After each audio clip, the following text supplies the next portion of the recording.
আমিনুল ইসলাম বুলবুল ভাই কি পাগল হয়ে গেলেন নাকি? আর তার কথায় নেচে প্রতিষ্ঠান হিসেবে বাংলাদেশ ক্রিকেট বোর্ডও কি উন্মাদ হয়ে গেল নাকি? মানে আমার এই কথাগুলো অনেকের কাছে হার্শ লাগবে। আমি নিজে যে বলছি, আমার কানে এটি একটু কর্কশ হিসাবে বাজছে। কিন্তু আজকে বাংলাদেশ ক্রিকেট বোর্ড থেকে যে প্রেস রিলিজ দেয়া হলো, তাদের নির্বাচন কেন্দ্র করে জাতীয় ক্রীড়া পরিষদ যে তদন্ত কমিটি গঠন করেছে, সেইটা বিষয়ে উদ্বেগ জানিয়ে যেই সংবাদ বিজ্ঞপ্তি বাংলাদেশ ক্রিকেট বোর্ড দিল, তাতে করে আমি নিজেই তো ভীষণ রকম উদ্বিগ্ন। আরে দূর ও ক্রিকেট বোর্ডের উদ্বেগ আর কি? বুলবুল ভাই কি পাগল হয়ে গেলেন নাকি? প্রতিষ্ঠান হিসাবে বিসিবি কি উন্মাদ হয়ে গেল কিনা? আমি তো আসলে এই কনসার্নটাই এখন আমার কাছে সবচেয়ে বড় হয়ে দেখা দিচ্ছে। সেইটা কেন আমি বলছি, আমার আলোচনাটা শুনলেই বুঝতে পারবেন। এবং বুলবুল ভাইকে এই জায়গাটাতে আমার কাছে পাকিস্তান ক্রিকেট দলের ওয়ানডে ক্যাপ্টেন শাহিন শাহ আফ্রিদির মতো কেন আমার কাছে মনে হয়, তাও একটু কথা বলবো। ভাই যেই প্রেস রিলিজটা দিয়েছে সেইটার মোদ্দা কথা হচ্ছে গিয়ে হুমকি, থ্রেট। বিসিবি আইসিসির হাইকোর্ট দেখাচ্ছে। বিসিবি প্রেসিডেন্ট আমিনুল ইসলাম বুলবুল ভাই আমাদের ক্রীড়া প্রতিমন্ত্রী আমিনুল হককে থ্রেট দিচ্ছে, হুমকি দিচ্ছে। মানে এক অর্থে হুমকি, এটা সরাসরি হুমকি না থাকলেও বিষয়টা ওই রকম হুমকির পর্যায়ে চলে গেছে। নানান রকম নয়ছয় এখানটাতে বোঝানো হয়েছে যে কি কি হচ্ছে কি হচ্ছে না, এবং আইসিসির কাছে গেলে বিষয়টা কিরকম পর্যায়ে চলে যাবে। তাহলে প্রচ্ছন্ন হুমকি রয়েছে যে বাংলাদেশ ক্রিকেটকে নাকি আইসিসি নিষিদ্ধ টিষিদ্ধ করে দিতে পারে। প্রচ্ছন্ন হুমকি আছে। আইসিসির বড় কর্তাদের সঙ্গে নাকি ইনফরমাল আলোচনাও বাংলাদেশ ক্রিকেট বোর্ডের এই জায়গাটাতে হয়েছে। মিথ্যা কথা, ডাহা মিথ্যা কথা, অ্যাবসলিউটলি এটা লাই। ভাই মিথ্যা কথা বলাটাকে এই ক্রিকেট বোর্ড একটা শিল্পের পর্যায়ে নিয়ে গেছে, এবং এটা অফিসিয়ালি, এটা আমরা ওই যে ওয়ার্ল্ড কাপে যখন বাংলাদেশ টি-20 বিশ্বকাপে খেলবে না ওই সময়ের ঘটনার প্রেক্ষাপটে আমরা দেখি নাই? প্রত্যেকটা স্টেজে গিয়ে আমরা দেখি নাই যে কিরকম ভাবে আমাদের সঙ্গে প্রতারণা করা হয়েছে, আমাদেরকে মিথ্যা কথা বলা হয়েছে? এইটাও ভাই মিথ্যা কথা। এবং আমি আপনাদেরকে বলে রাখি, এই ক্রিকেট বোর্ডকে সসম্মানে কিংবা অসম্মানে যদি বিদায় করে দেয়া হয়, আইসিসি কিচ্ছু করবে না। আইসিসি এখানে কোনো ব্যান ট্যান বাংলাদেশকে করবে না, কোনো নিষেধাজ্ঞা টিষেধাজ্ঞা আসলে এই জায়গাটাতে দিবে না আইসিসি। দেখেন আইসিসির সঙ্গে তো এমন কোনো কিছু না, আইসিসির সঙ্গে যোগাযোগ তো আমাদেরও আছে, আমরাও যোগাযোগ করতে পারি। আইসিসিকে ওই যে কয়েকটা মেইল করলে, ওই যোগাযোগ চ্যানেলে কথাবার্তা বললেই সেগুলো আসলে জানা যায় যে ওইখানে কি হচ্ছে না হচ্ছে। আর বুলবুল ভাই এমন একটা রেপুটেশনের জায়গা তার তৈরি করেছেন, টি-20 ওয়ার্ল্ড কাপে বাংলাদেশের খেলা না খেলা ওই সময় বিভিন্ন সময় মিটিং টিটিং করে আইসিসির কাছেও তিনি মোটামুটি মিথ্যাবাদী হিসেবে প্রতিষ্ঠিত হয়ে গেছেন। কেননা আইসিসির সামনে তিনি এক কথা বলেন, ভারতের এই ক্রিকেট বোর্ডের সঙ্গে আইসিসি তাদের সঙ্গে একরকম কথাবার্তা বলেন, পাকিস্তান ক্রিকেট বোর্ডের সঙ্গে একরকম কথা বলেন, মিডিয়ার সামনে এসে তিনি আবার আরেক রকম কথা বলেন। আইসিসির ওই হর্তাকর্তারা হতবম্ব যে একটা লোক এক মুখে এরকম নানান রকম কথা বলে কিভাবে। আচ্ছা ঠিক আছে, সেইটা ওয়ার্ল্ড কাপ গেছে, সেগুলো নিয়ে আর এখানে আমি আলোচনা নাই বা করি, কিন্তু আমি বলছি যে এই যে বলছেন যে আইসিসির সঙ্গে তাদের ইনফর্মাল আলোচনা হয়েছে, যেইখানটাতে বাংলাদেশের স্ট্যাটাসটা একটা ঝুঁকির মুখে পড়ে যাবে, এগুলো হচ্ছে মিথ্যা কথা। ঘটনাটা কি হয়েছে আমি শাহিন শাহ আফ্রিদির সঙ্গে তুলনাটাও কেন করছি সেটা দেখেন। বাংলাদেশ ক্রিকেট বোর্ডে একটা নির্বাচন হয়েছে গত অক্টোবর মাসে, ভীষণ রকম প্রশ্নবিদ্ধ নির্বাচন, যেই নির্বাচনে সরকারি হস্তক্ষেপ নগ্নভাবে হয়েছে। তখন ওই সরকারের যুব ক্রীড়া মন্ত্রণালয়ের উপদেষ্টা যিনি ছিলেন আসিফ মাহমুদ সজীব ভুঁইয়া, তিনি তার ইচ্ছা মতো যা তা করেছেন, এবং সেইখানে কাউন্সিলরশিপ দেয়া না দেয়া, রাখা না রেখা, ইনফ্যাক্ট ওই যে 15টা ক্লাব দিয়ে কোর্টের রায় নিয়ে আসা, স্থগিত করা, সব কিছুই হয়েছে কর্তার ইচ্ছায়। এবং সেইখানটাতেই একেবারে পুতুলের মতো নেচেছেন হচ্ছে গিয়ে আমিনুল ইসলাম বুলবুল ভাইরা। নেচেছেন কেন?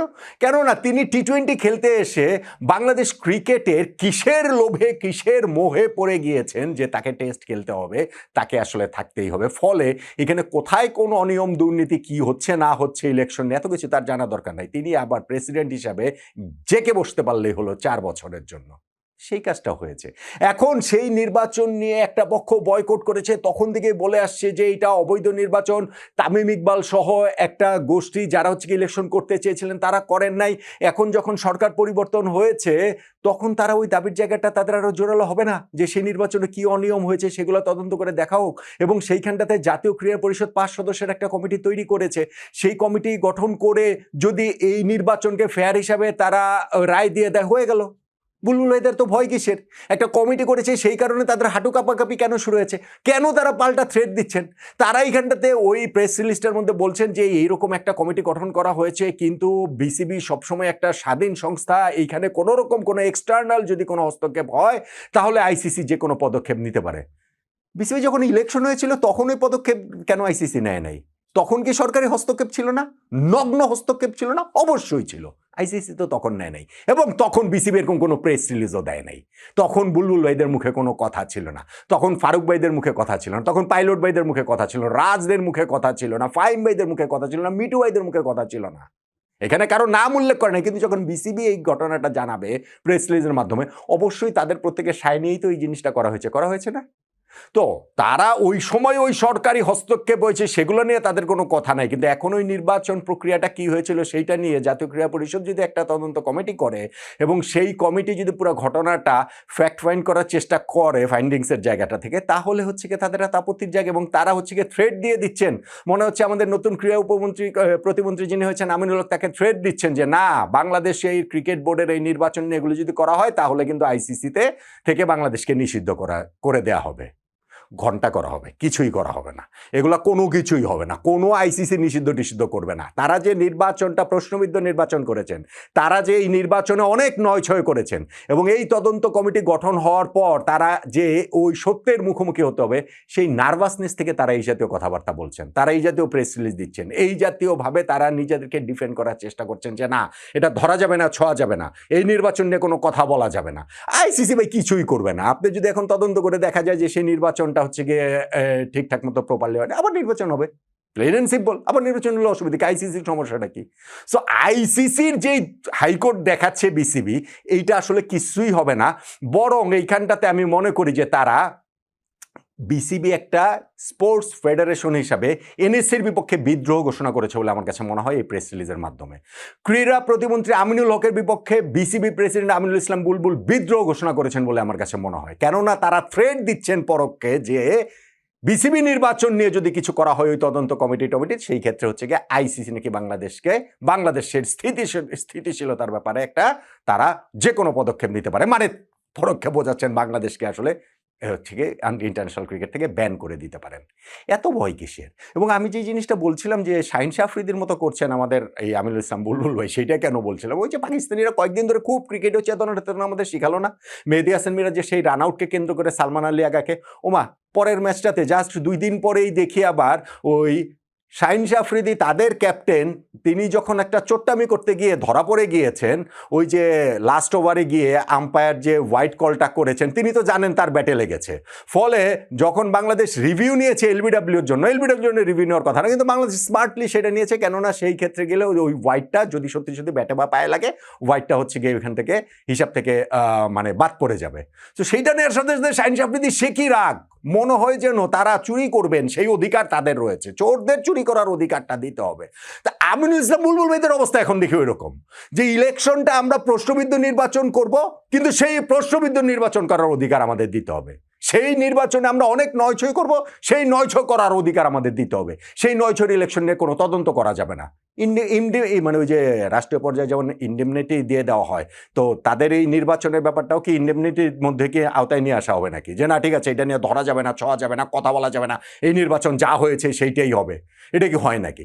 এগুলোই করেন নার্ভাসনেস থেকে, একদম নার্ভাসনেস থেকে। আমি এই জন্য বলছিলাম যে আফ্রিদিদের ক্ষেত্রে যখন হচ্ছে গিয়ে তাদের ক্ষেত্রে একরকম, আবার তারা যখন এখানে ভুক্তভোগী তখন অন্যরকম হয়ে যায়, ঠিক তেমনি বুলবুল ভাইদের ওই নির্বাচন নিয়ে কোনো কথাবার্তা ওই সময়টাতে নাই, সরকারি হস্তক্ষেপ নিয়ে কোনো কথাবার্তা নাই, কিন্তু এখন যখন সরকারি হস্তক্ষেপ হয়েছে কিনা, নতুন সরকার এসে সেটা তদন্ত করতে চাইছে, সাথে সাথে তারা আইসিসির হাইকোর্ট দেখানোটা শুরু করে দিয়েছেন।